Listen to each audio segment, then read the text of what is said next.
Apple Watch, unfortunately, the technology inside there and the sensors is not good enough for diagnostic purposes. But like maybe a screening too, maybe perhaps.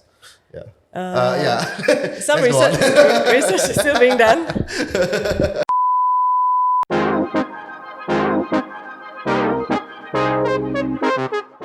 Hello everyone, welcome to another episode of our podcast. Alright, so over here today we have Dr. Tan Mei Hui, and she is oral maxillofacial surgeon. Alright, yeah.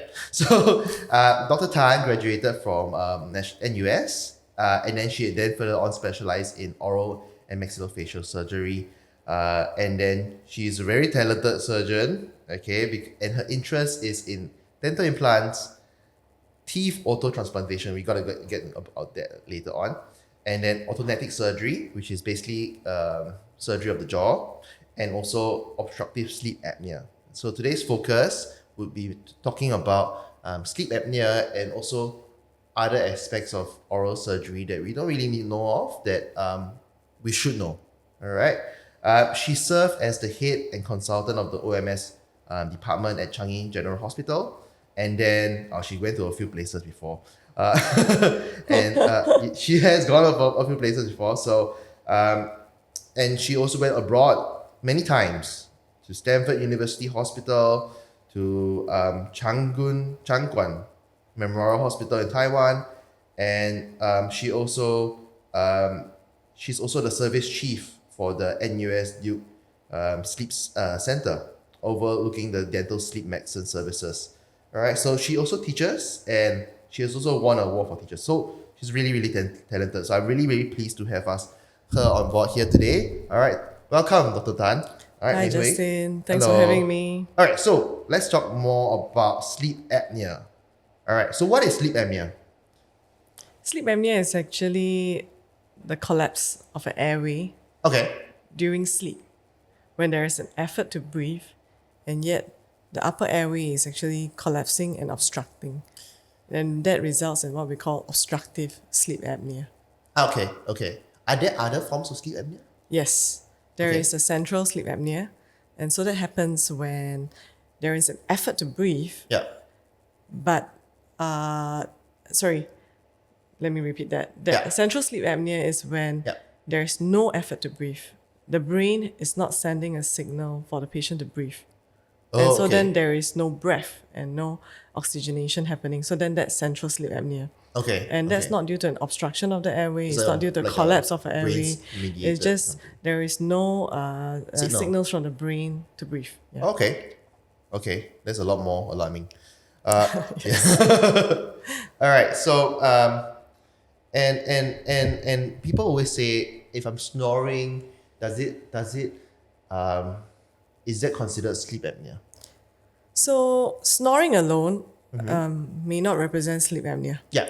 Snoring is just one of the symptoms that patients with obstructive sleep apnea may have, but not all patients who snore have obstructive sleep apnea. Okay, so I could be like, I'm snoring, and then it's not considered sleep apnea because I still can breathe in air. Am I right? Yes. Okay. So the sound of snoring itself is produced by vibrations from the soft palate when there's some turbulent airflow, and that produces a snoring sound. But as long as you are continuously breathing, there's no cessation of airflow, you didn't stop breathing, and your oxygen levels did not drop, then that's just benign snoring. That's okay. Yeah, okay. Yeah, that's okay. Okay, cool. And it's an interesting question. Would snoring affect your quality of sleep? So snoring itself won't affect your quality of sleep. Yeah. But it can affect your bed partner's quality of sleep. Yeah. So oftentimes the person who's snoring is oblivious, happily sleeping, enjoying a good rest. But it might be affecting the person next to him or her. Yes, because ladies do snore too. And so then sometimes this might be an issue, and sometimes people might want to seek ladies, problems. is there like a gender proportion to snoring and sleep apnea? Like for snoring itself, there is not enough evidence to say whether males snore more than females, but the truth is females do snore. Yeah. They're just less likely to talk about it. It's kind of like a social stigma. There's less ladies who want to admit that they snore. Whereas the guys are like, yeah, it's normal. A guy snore. It's really accepted that men snore. So then they happily admit that I snore, or my wife complains that I snore. But in terms of obstructive sleep apnea, then yes, there is a stronger male predilection. There are more men with sleep apnea than women. Is there a reason why? Like, is it because of obesity, like more like bigger? It's not obesity itself.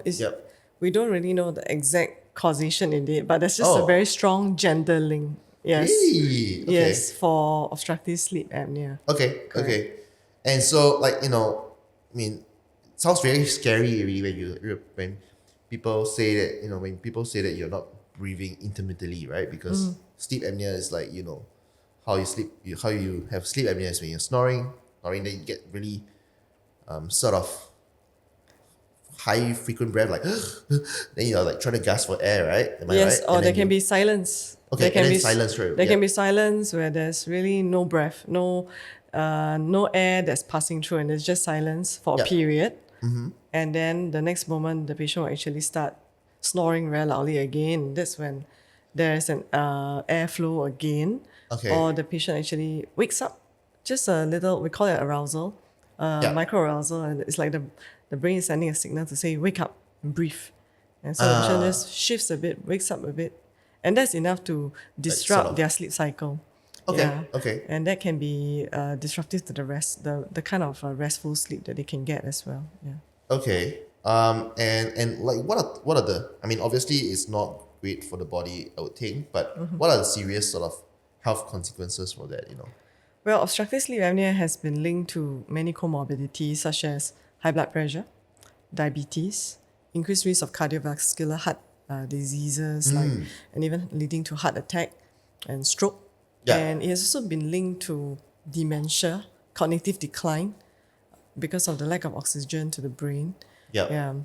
So this can have a lot of health consequences for untreated severe sleep apnea, especially. You know what? My father-in-law, he used to have a lot of sleep apnea until he got a CPAP. We'll talk about CPAP later on. But like he before he had the CPAP, before he had treatment for the sleep apnea, he would have micro sleeps when driving. That's not cool. Like he would just doze off while driving. Then that's when accidents happen, right? Yes, that's just one of the symptoms as well. I mean, that it presents with excessive daytime sleepiness, feeling very sleepy during the day, just very not energized, and just falling asleep anywhere easily. So it's a very big thing. And how do you diagnose when you see a patient? How do you diagnose a sleep apnea? Like, do you bring them to sleep psyche, or how does it work?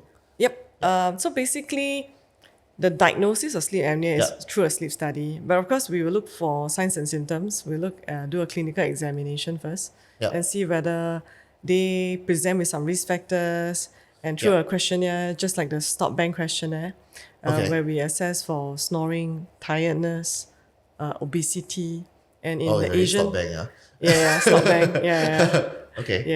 So to actually learn whether they are like sort of predisposition. Yes, correct. We screen them first because if they have a moderate to high risk of OSA based on a stop bang score, and with the clinical presentations, then we would order a sleep study for these patients. And like, how does a sleep study work? Do you go home, or do you stay in the hospital? So there are different kinds of sleep study.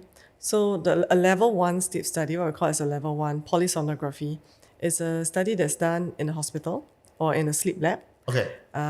With attending person, usually a trained sleep technician that will be observing the patient the whole night. Throughout the whole night? Yes, that's right. So basically he's on night shift the whole night, right? Yes, that's right. And there will be, it has to meet certain criteria where they are testing for the EEG, the brain waves, the ECG, the heart rhythms, as well as movements. There will be electrodes on the arms, the legs, the face. How do you sleep? And then there will be and then there will be something around the chest to check for the effort to breathe, because then that's how you differentiate central sleep apnea from obstructive sleep apnea into whether yes. there's an effort to breathe, The respiratory rate, all oxygen that stuff, flow, carbon dioxide flow. It's a very, very comprehensive study.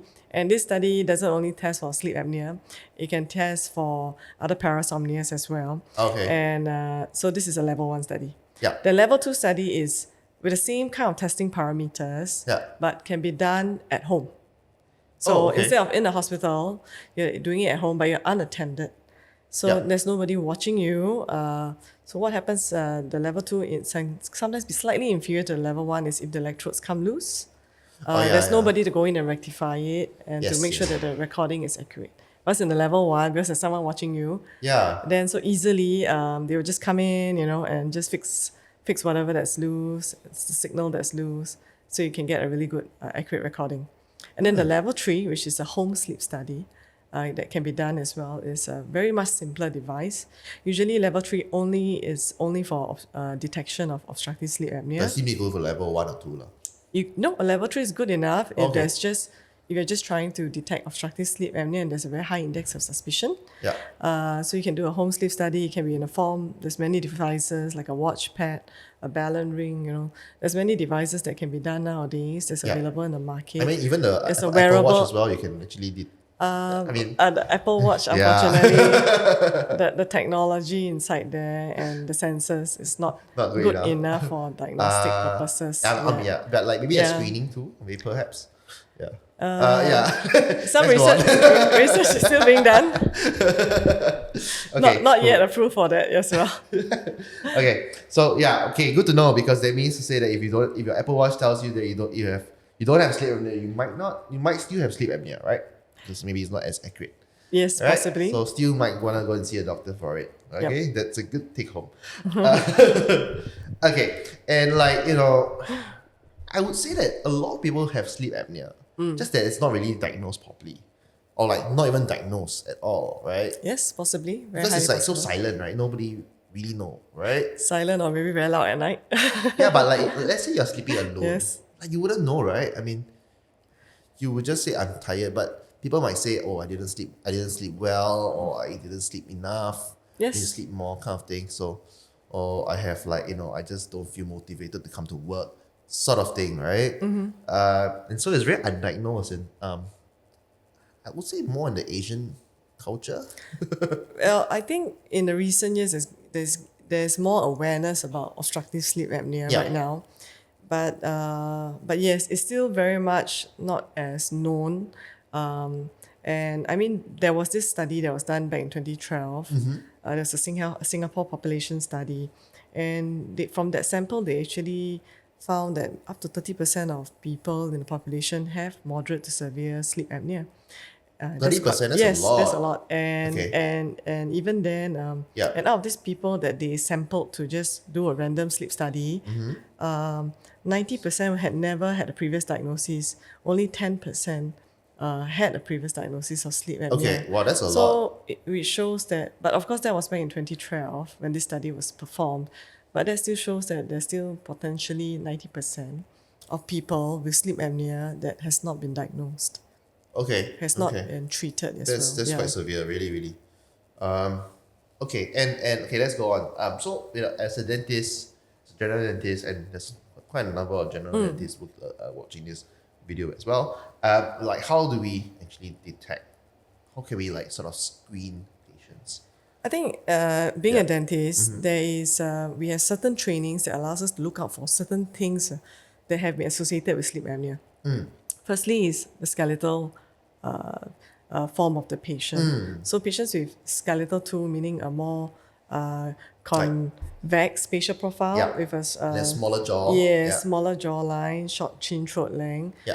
We are able to then identify that this is skeletal 2, and these patients actually do have a higher risk factor. So because the jaw is getting pushed back, the tongue is obviously getting pushed back as well, right? That's right, because the tongue is attached to the lower jaw, so it didn't have space to grow forward, and so the tongue is sitting further back. And then the second thing is that actually patients with large torus mandibularis, so that's like very big huge, bony outgrowths. Bony outgrowths at the lower jaw, just at the area behind the teeth that is next to the tongue. Those can be form like a form of obstruction for the tongue to rest in a forward position, and that pushes the tongue back as well.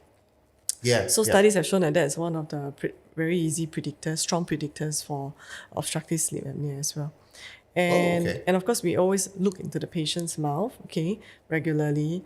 And if we just get the patient to say and then just depress their tongue a little bit, we can easily look at the tonsils as well. So if patients have grade 3 or even grade 4 means kissing tonsils that are touching.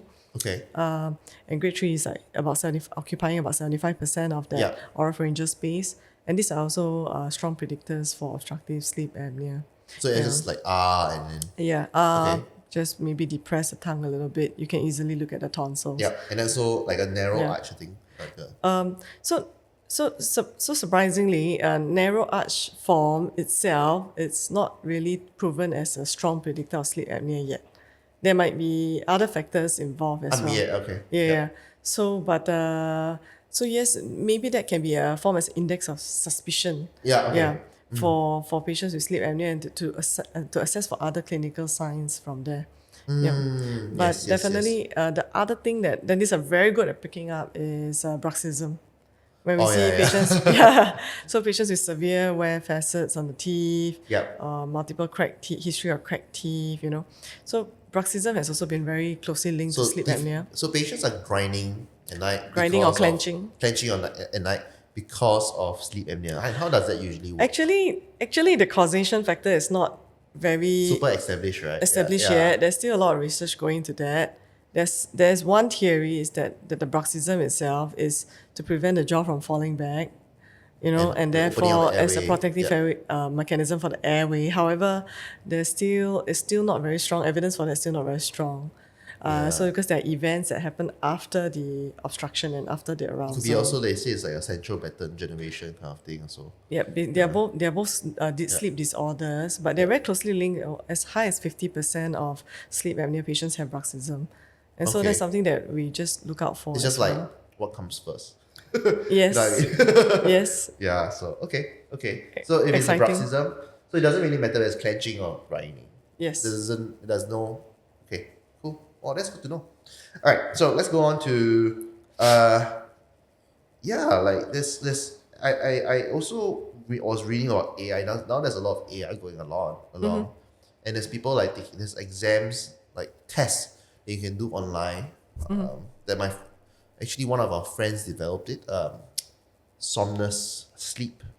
Okay. That's by Eric. I think he did a podcast with us. He has like a screening tool that that is also on AIA Vitality, that he actually people can actually go there and say, okay, I have this, I'm tired at night, or I'm feeling fatigued, things like that.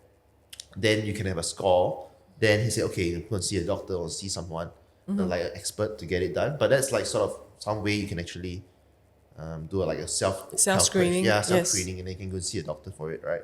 And like I think it's very important that we understand when a patient finds that he has a sleep disorder, who can he see? What type of doctors can he see? And I asked this, sorry to interrupt, but I asked this because Tiffany, my wife, had a back pain. Right, she had really back pain. She has eventually was a slip disc, and then she was like, we have 2 kids, so we like carrying kids and like so and then she, being mothers, she has to carry them a lot. Yes, of course. More than me, because like when I try to carry them, they was like, no, dada no, that mama only. Okay. So anyway, and because like I didn't know it was slip disc, I only knew it was back pain because we didn't diagnose it yet. And then there were so many different types of doctors, like sort of, I wouldn't say marketing, but like saying that they treat back pain, like neurologists, neurosurgeons, physiotherapists, then there's orthopedics, and then there's GPs. Then like, who do I go to? Like, I really don't know. So same thing as sleep. Who do you go to? Who's the best doctor to go to, or what are the avenues that you can go with? Well, just like just from the symptom of back pain, there's many people you can see, but for obstructive sleep apnea or for the symptoms, apart from the dental specialists who have subspecialized in obstructive sleep apnea, you can see a respiratory physician. Okay. who has also has the ability to send you for a test, sleep study, or the ENT doctor as well. Okay. Who does testing and assessment. So Yep. there's also actually psychiatrists with the interest in sleep, although they have a Like a lot. hypnosis kind of. No, actually they play a very important role in helping to manage insomnia. Yeah. And we do have a team of neurologists on board as well. And the neurologists are very much involved in managing of the parasomnias and So it's a very multifactorial, narcolepsy. multidisciplinary team, right? Yes. Yeah. So in the realm of sleep disorders, we actually have a big multidisciplinary team involved. Yeah. But if you want to zoom in on obstructive sleep apnea, I would say any of these team members are able to diagnose and send you for a sleep study as long as they have had training in sleep medicine. Yes. Yeah. Okay. So I think to say it, maybe you can see a dentist who is more inclined towards sleep, or any of these doctors that they can actually self-refer Yes, to that's the correct right. specialty. Yes, that's right. Yeah. They can just, even if they don't know who to go to and they go to their GP, okay, Yeah. I'm sure from there they will be referred to the appropriate specialty that can help them. Is there such a thing? I mean, official title called a sleep doctor. It's a subspecialty. So there is a. Okay. Yes, it's a subspecialty of sleep medicine, Okay. sleep specialist. Okay. Yes, rather than a specialty on its own, and the people involved in this subspecialty comes from many different fields. Oh, okay. Got it. Understand. Okay, so let's talk about the treatments. So let's go with the least to the most, because it's a spectrum, right? Isn't it? And so like if you find yourself have a sleep apnea, and how can I, if let's say for example I have a obstructive sleep apnea, how do I fix it? Right now, we will always start patients with actually some lifestyle modifications for sure. Oh, okay. So meaning if they are overweight, we will get them to try and lose weight, aim for a BMI of 23 and below, ideally. That's tough. Yes, because weight itself has a very strong correlation with sleep apnea. Yeah. Obesity and sleep apnea is very strongly correlated. If you can lose weight, you will be able to help reduce the fat accumulation around your throat, around your neck, and that will reduce that pressure that's causing that airway to collapse. So weight loss is very important. Okay. And some of these patients are very, very morbidly obese, may sometimes even need bariatric surgery to help them. Oh, okay. Yes. And of course, so lifestyle modifications also include avoiding alcohol at night, avoiding... Yes, tell me more about avoiding alcohol at night. Because alcohol is a depressant. So it actually causes your airway muscles to relax even more. Okay. And they're more likely to collapse when you're sleeping. Okay? Okay. Same thing with sedatives. Medications, sleeping pills, medications that make you sedated, they will actually depress once against your central nervous system. So your quality of sleep is decreased even though you eat. Alcohol itself, aside from sleep apnea, can affect your quality of sleep because it actually... There's some REM. Yes, it reduces your deep sleep, and you're more likely to have REM shifts, and you're more likely to have some disruption in your sleep cycles. No, that's why I notice also sometimes when I drink a bit more than I should, then you initially get super sleepy because you're like sort of high, depressed. Depressed. Yes. Then you sleep, but then I always wake up at 3 a.m. or 4 a.m. and then you try to go back to sleep again, but it's not as restful as having not had alcohol. Yes, exactly that. Which is very interesting because I thought like, when you drink so much alcohol, you're sleeping like a cow for the whole entire period, right? Okay. Yeah. Yes. And then we move on to, going back to options, treatment options. So then other than lifestyle changes, then the next thing is we always offer patients a conservative option of management first. So the two conservative options available are CPAP, which is a continuous pressure airway. There's a machine that pushes pressurized air into your lungs to keep your airway open. And then that's something that you have to wear on your face throughout the night, okay? And there's another one, is the mandibular advancement device. So you wear that in your mouth, on your upper and lower teeth, and that pushes your lower jaw forward, keeping your airway open. So these are the two conservative options that we offer patients. Oftentimes for mild to moderate OSA, the mandibular advancement device can work very well. But for the very severe OSA, we still advise them to try CPAP first as a first line. Is there like a, but CPAP, like I've had a few of my patients say that I don't want to do CPAP because it's very hard to sleep with. It's like a mask that you sound like Darth Vader. Yes, so of course, getting the correct mask fit is very important. Yes. And despite that, some patients often do reject it because of comfort reasons. They feel like there's something strapped. If they turn a lot, if they're the kind who toss and turn a lot in their sleep, this mask is likely going to get loose, and then it's going to cause the air to for them to swallow air instead. Because then the air pressure is not going directly into their lungs. They can end up feeling a feeling of bloatedness, or it just leaks and it causes a lot of discomfort.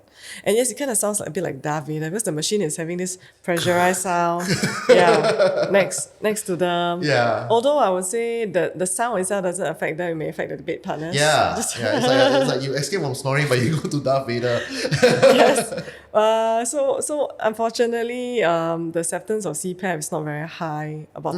Only about 30% of patients who... So they buy the machine and say, okay, I don't want to use it anymore. Or they have a trial. There's a trial. There's a 1 month loan period where you can just loan the machine and then see whether it's something that you can tolerate and accept before you purchase the machine. Oh, wow. Okay. Yeah, it's a good idea. It's a really good idea. Yes. I think we do quite a bit of MAD, mandibular advancement device, which literally is a device to just advance the jaw, right? The lower jaw. It's quite good and compliant. People are a lot more compliant about it. Is there one that you recommend? Like, there's like different types of... Well, there's definitely many different devices in the market. But certainly you want to look for a device that's titratable. Okay, firstly, so you can move it. And then you can titrate the patient and you need to continue to assess their sleep together with it and determine at what point, that you titrate them until. And different patients may tolerate different devices better. So it depends on their teeth, whether they have short clinical crowns and what are the retention factors for each device. Yeah. And so these are some of the factors that we need to take into consideration when we are choosing the correct device for the patient, when we are watching the patients closely, because bite changes can also be one of the side effects of wearing a mandibular advancement device. Yeah. So going from the conservative, so so how do they know it's not working? Do they go to another sleep study and say, hey, it's not working? Yes, of course. Okay. We have to, for anyone who actually, administers or a mandibular advancement device, it's very important that we do another study, assess, is this treatment working for them? Because if this treatment is not working for them, then we need to consider other options. If they have failed all the conservative treatments, then is it the surgery that they need to go to? Do these patients, if the patient is very averse towards surgery, do they want to give CPAP another shot with a better mask fit, with a better pressure setting, different type of pressure algorithms, and this can all help get them to be more comfortable with it. So because if not, we're not really treating the sleep apnea, and then that can still come with all the comorbids of untreated sleep apnea. So I mean, in terms of conservative sort of treatment, you mentioned about CPAP and also the MAD. Is braces or Invisalign, can it help with sleep apnea as part of a conservative sort of treatment?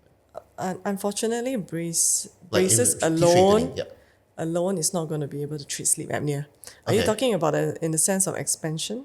Of just expansion. Doing an expansion? Yeah, but not skeletal. There are some studies that show that if you do a maxillary expansion, you can improve nasal airway breathing. Okay. But alone, I think we're still looking at really how efficacious, because alone it may not be really treating sleep apnea.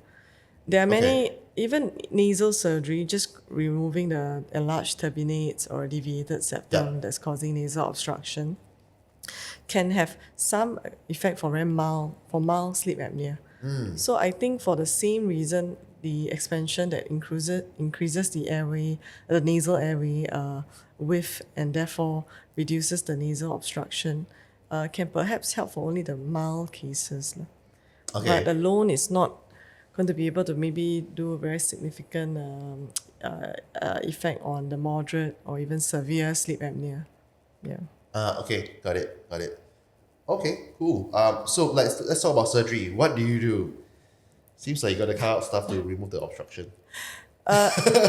For me, my role, I play a unique role, and I don't cut off stuff actually. I actually reposition patients' jaws in a forward position, Yeah. thereby that's opening up the airway. So the soft palate is connected to the upper jaw, and the tongue is connected to the lower jaw. Great. Yeah. So by pulling the jaws forward, I am actually opening up the airway. And then putting the tissues in the airway under some tension, Yeah. therefore reducing the collapsibility. So you're making like you're hardening it up. Essentially. Yeah. So imagine if your house is collapsing. Yeah. Your foundation is now weak. Yeah. Okay, and your house is collapsing, it's getting a bit cramped. Two ways, right? You either rebuild the foundation, put your house in a better foundation, prevent it from collapsing. Yeah. I mean, the other option is if your house is overcrowded, Yeah. for reason, then you take out some furniture. Yeah. You did remove That you can, Yeah. that you don't need. So then removing tonsils, That's what. sort of like removing Yeah. the excess furniture that you don't need Yes. to make the house less cramped. And then, but jaw surgery, maxillomandibular advancement surgery is like rebuilding the foundation of the house, expanding it outwards. Yeah. Okay. But do you remove the tonsils also at the same time? If the tonsils are very enlarged, they can be removed at the same time, or you can be staged. They can be removed first, or they can be removed later, whichever it is. So okay, that's really really interesting. Now, when you move the jaw, I think a lot of people will ask, do you affect the profile of the face? Yes, for sure. The profile of the face will be affected. Okay. But we will still try our best. Although at this point, I would say... Is it like plastic surgery, I guess? In a way. In a way, okay, so I never promise my patients that they look better. So I'm not sure whether we can call it plastic surgery. Yeah. Because the emphasis here and the priority here is the airway. Yeah. So my priority is not to make them look like a superstar, a K-pop star. They would want, they might want to say, hey, yes. might as well just do it together. Yes, right? so, but there are some patients of mine who say, no, I just want to breathe better. I just want to be able to sleep better. Yeah. I don't really care how I look. Yeah. I'm going to accept whatever you give me. I just want to be able to breathe better, right? Yeah. And then there are some patients, of course, the younger ones, who are still very concerned about the appearance. So this is a discussion we'll have together, and then move the jaw into something that they can accept. So we'll give them simulations, show them how they will look like, the predictions of how they will look like after surgery. And from there, we can discuss whether this is something they can accept. What is the best plan for the airway? And sometimes, yes, if they really can't accept the best plan for the airway, It's like the balance then between we go to a B. aesthetics Yes, and then we go to a B plan that will balance the aesthetics okay. So and do some in a other way, combination treatment. in a way, you have to also talk about aesthetics as well, because it's also... Yes, definitely, because it does affect the face. Yes, Okay. for sure. Okay. But a lot of the men, especially with small lower jaws, generally they actually like having that much stronger stronger jaw appearance. And so far I don't have any complaints from my patients that they look worse. Very, most of them are very accepting of their new look. Some love it even. Yeah. Yeah, I mean, like, I guess it's also you're building back where nature should have. It's also usually looks aesthetics. That's from a dentist point of view, from a veneer guy point of view. Yeah. Okay, cool. And during the procedure as well, I guess you get also people saying, hey, my face looks a bit crooked, can I fix the face, things like that. Like, that's also something you have to talk to them as well. Definitely, when I'm doing the facial analysis for them, if I do see some asymmetries, I'll inform them that there's all these things that are also present that I noticed, and that I will fix it. I will actually correct them. And some patients don't never did notice it until Yeah. I pointed it out to them. Yeah. Some patients already noticed it, didn't really bother them too much, but happy to have it corrected at the same time. So then we're killing a few birds with one stone, you know. For some patients with very deep bites, class 2 deep bites, you know, we are correcting their bite, we are improving their airway, we are improving their facial profile and aesthetics. So these are things that we can all solve it with one surgery actually. Okay, and that's called automatic surgery, am I right? Yes, that's right. Okay, and also, I think a lot of the viewers would ask, do I need to do teeth straightening like braces or Invisalign before doing surgery or after doing surgery? Is that something that I have to do if I do it? For patients with mild occlusions, Yeah. and very bad bite patterns that may not be favorable to the teeth in long run, oftentimes we definitely will push for braces to be done as well. Is it before? Okay. Depends after, on the bite setup. We Yeah, can yeah. do it as braces first to align the teeth sometimes. Some patients need that before we can go for the surgery and have a better stable bite. Some patients we do surgery first and then they do the braces after. Yeah.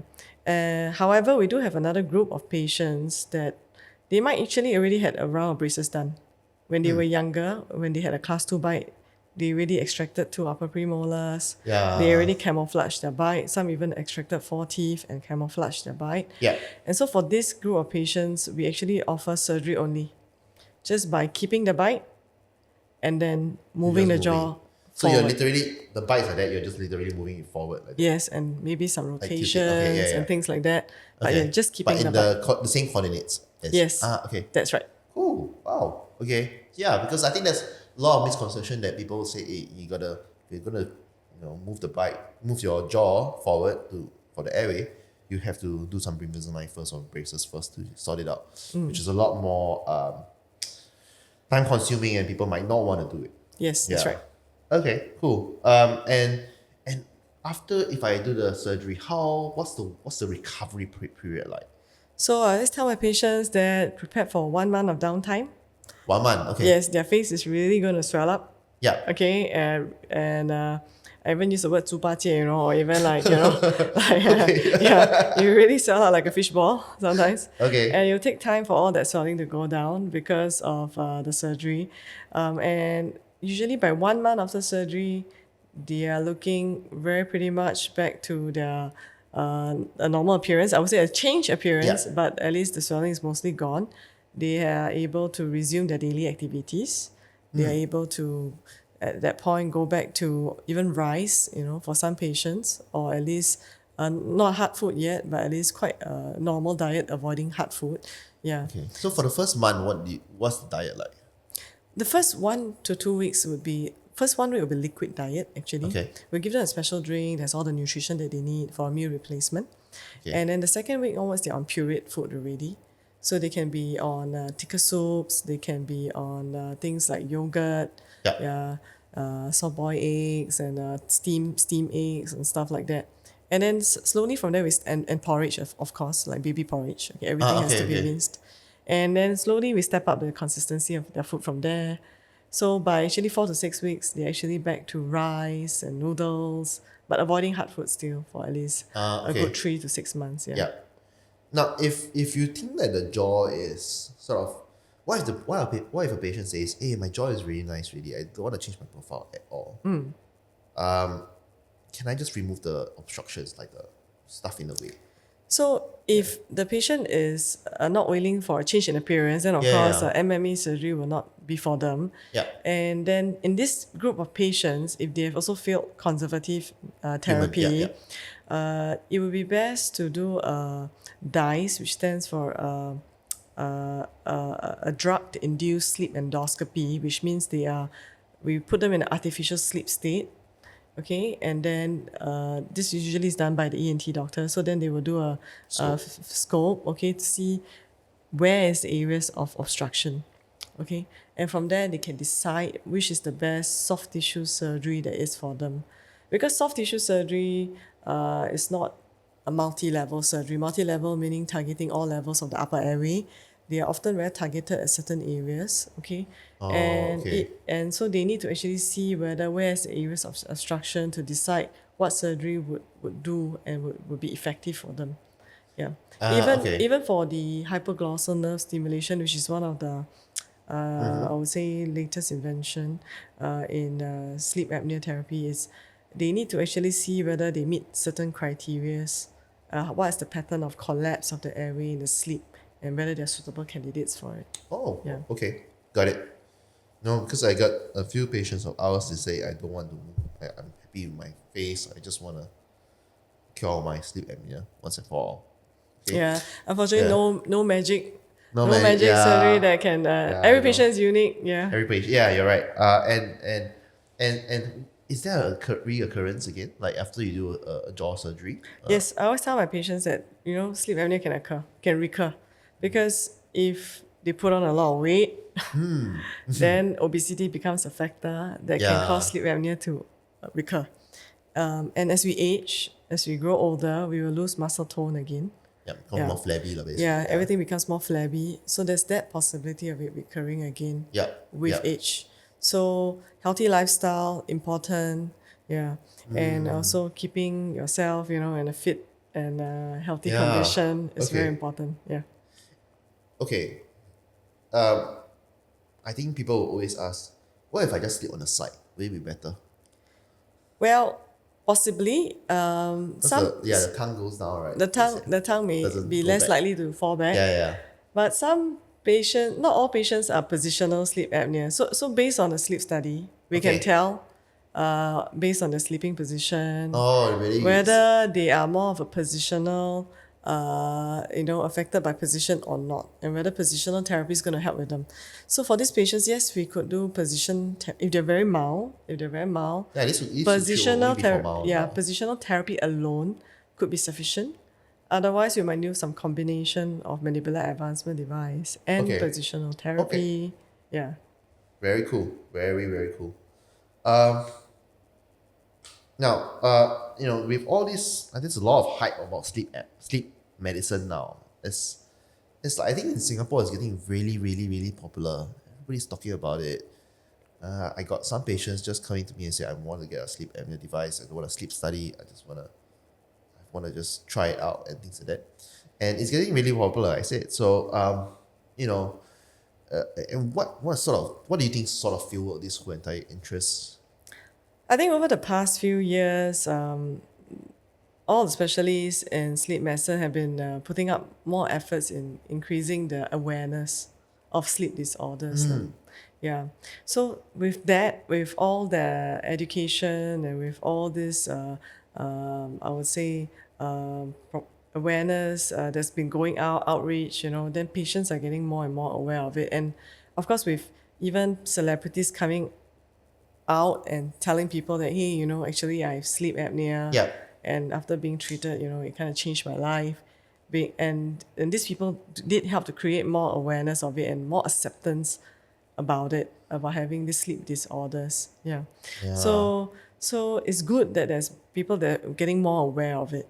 But at the same time, I think with this awareness, it's important that, as healthcare professionals, we play a role in making sure that that every patient gets properly diagnosed, gets properly treated. Yes, I think the diagnosis part is very important. And gets properly assessed, that they are treated efficiently, rather than there's no one size fit all treatment. And we have to be very careful, to avoid a situation where, because we have a hammer, then everything looks like a nail, and just be cognizant of all the different options there are and what we can do to offer these patients, so that they can have the choice, or even be best fitted for the treatment that would work best for them. Absolutely right. So cool, very cool, very, very, very cool. I want to talk more about now. I think we're done with sleep apnea, right? Okay, sure. I mean, it's great that we have so much knowledge now about this. Now, with regards to teeth transplantation, I want to know, this is so cool, right? And you're probably the only few doctors in Singapore that actually do teeth auto-transplantation. All right, I think so. Tell me more about teeth auto-transplantation. Well, auto-transplantation is moving a tooth from one position in a patient's own mouth to another position to replace a missing tooth. Yes. Okay, and so, and it actually has existed for many, many years, for centuries even. Again, way more, much earlier than dental implants. Yeah. So it actually has come from a long history. And in the past, people even took allotransplantation, meaning teeth from another person, to plant it into a different person's mouth. I wonder how that works. But I think because of a transmission of diseases and rejection, compatibility issues, then that practice has fallen out of favor. But in today's context, I think whilst it's no longer as popular and no longer as remembered, I think it definitely still has a very important role to play in dentistry, especially in children. So in teeth transplantation, you're saying you're taking your own tooth, and because you have a missing tooth over there, or you need to take out that tooth. Yes. You're taking one tooth from somewhere, usually like a wisdom tooth again. Depends what you're trying to replace. Yeah. Because you have to transplant teeth with compatible size. Yes. So let's say a child fell down, evals the front teeth, The tooth and came out, then the tooth was replaced, but after a while did not survive or has infection. So then the most common transplant candidate we would use to replace it would be actually a lower premolar. Okay. So in such patients, when they're very young, of course you can't do dental implants for them. They're still growing, and the dental implant doesn't grow with the jawbone. So then auto-transplantation comes as a very good option, a biologic replacement option for them. Yeah, and the front tooth can affect your own confidence You're right. and your own image. So it's definitely not. Most people will not like to have that gap there, even children, or they may not like to wear dentures. And it's your own tooth. So Correct, and their own tooth totally will grow with you. Yes. So And you don't have like the complications that we are seeing so much with implants, or even though it's a successful treatment, but it's nothing beats your own tooth. Yes, biologic replacement is definitely the best. Yeah, it's the best, right? Yes, and not many people do it because I feel it's because implants are so popular and they're so much easier it was so much more straightforward compared to doing a teeth auto-transplantation. Yes. Right. And essentially what you're trying to do is you're trying to take out the tooth, the new tooth, and you're trying to put it into that space again, right? Yes, that's right. And so you really have to make sure the size is like... The size has to be similar, and you need to prepare the recipient side, which is to receive this tooth. You need to make sure that socket is well prepared so that you can just so the blood supply is going to help. And the size fits, and you're not going to have it under too much pressure. Yeah. Okay. So there's a lot of you need to do some planning. Yeah. Before you can actually make sure that you reduce that time that the tooth is spent out of its home.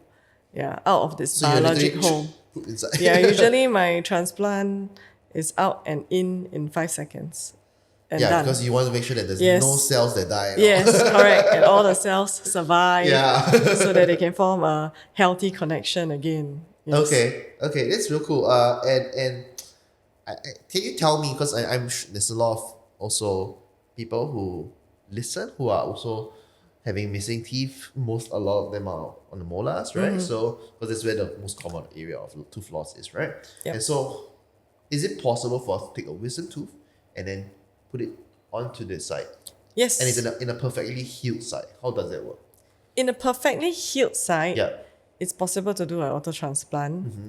The only caveat is there enough bone to house let's say the wisdom tooth that was removed. Mm-hmm. Because as we all know, once we remove a tooth and lose a tooth, oftentimes there will be the bone will actually shrink, resorb, and therefore one of the factors to ensure success is that you need to have sufficient bone to house the transplanted tooth. So provided there's sufficient bone. So if there is sufficient bone, you could do it. Mm-hmm, but honestly, in an adult patient, there will be much more bone that you need to remove to house a transplant compared to a dental implant.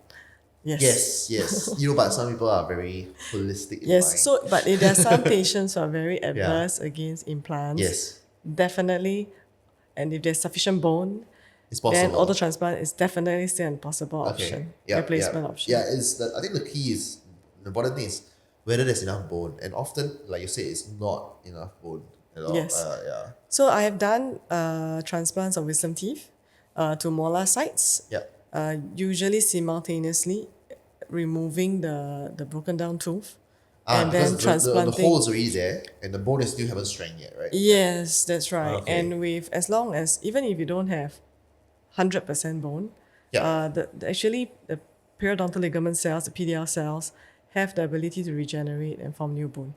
So we don't need 100%, we just need a good amount. Yeah. And how long do you, when you put in a new tooth into that socket, how long does it take to heal and like get, so the patient can chew again? Generally, it can take anywhere between 2 weeks to 1 month. I will tell patients to actually avoid biting on the tooth, to avoid 2 weeks to 1 month, that's force. really fast though. I mean, implant takes about 3 months, right? Yeah. Well, in a way, yes, the loading protocol for implants is 2 to 3 months. But, you know, in a way you can, for a transplanted tooth, generally biologics, you see, we have the PDL cells forming a healthy, as long as there's healthy blood supply link, there. And blood supply. And so actually it's just 2 weeks to 1 month. It's just like a avals tooth. When you replant an avals tooth, you just splint it for 2 weeks. Thereafter, you kind of can't, patients can't really avoid it completely because it is in contact with the opposing tooth. So as long as there's some, and in fact some physiologic, you want some physiologic stimulation to prevent ankylosis, which is the unhealthy union with their bone. So that actually helps with prevention of ankylosis. So it's faster than implants. So it's very different. The biology behind it is very totally different. Yeah. Totally understand. Oh, wow, I think it's a good. I know who to refer to for this already. It's something beyond me, man. Cool. I think that's all from us. Is there anything else you want to add as well, since we're here? Actually, any questions?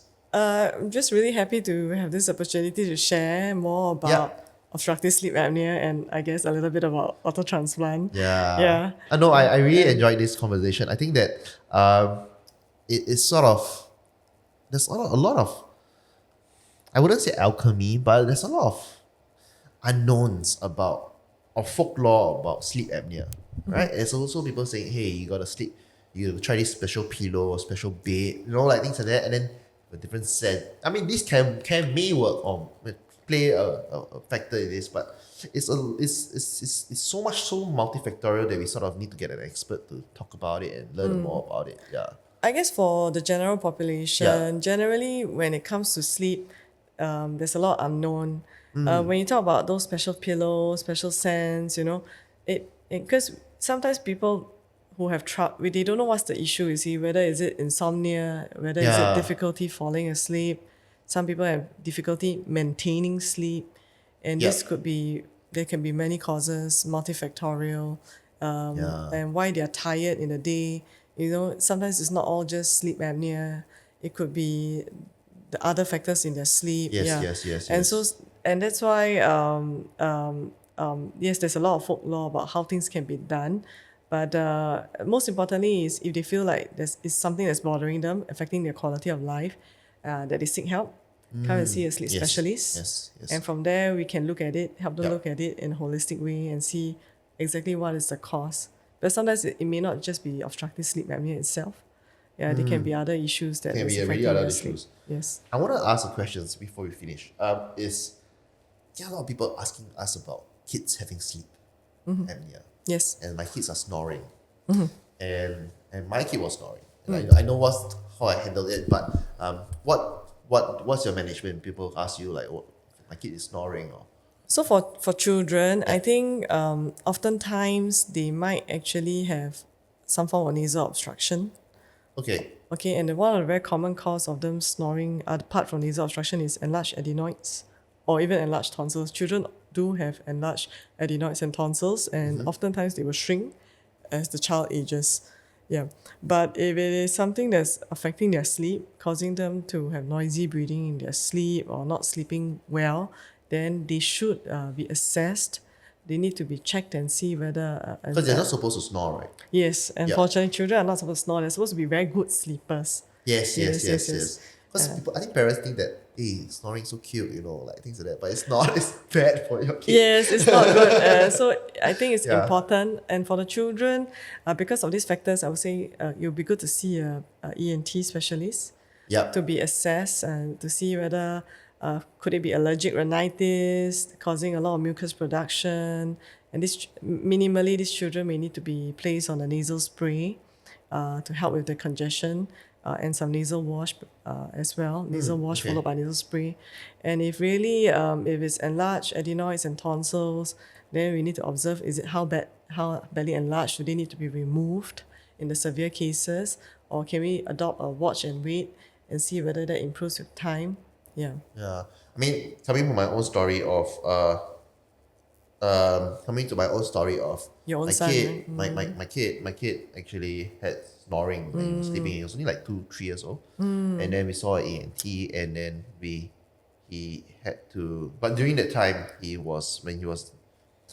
noticed that he was really, really restless. He couldn't concentrate in class, and then in his school, the teachers were complaining about him and say, "Hey, your son cannot keep concentrate in class, things like that," and they were saying that, hey, this guy, he might be of special needs. And I'm like, cannot be. Like, I mean, obviously, I know my kid very well. And the way he acts is at home is very different from the way he acts in class. And we thought about it, and it's because in class, he doesn't sleep. He cannot sleep because he's imagine he have a bad sleep at night already, then he go to class, and that break time to sleep, he doesn't really sleep because he doesn't sleep over there. And then he gets super restless. But at home, he takes a nap every day. So that's why he is okay. But then, so we had it checked out, and then he had to remove his tonsils, adenoids, and there's one more thing, turbinates. So the whole thing. So after that, he's okay. His mood changed, things like that.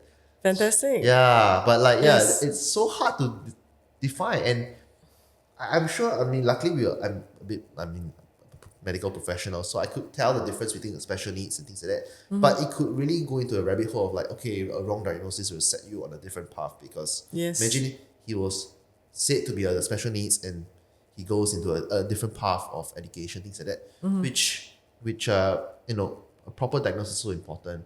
Yeah. Yes. So get it checked out, especially if the kids are snoring. Yes. Noisy sleep, or and then some teeth grind. Some children have that noisy sleep plus teeth grinding.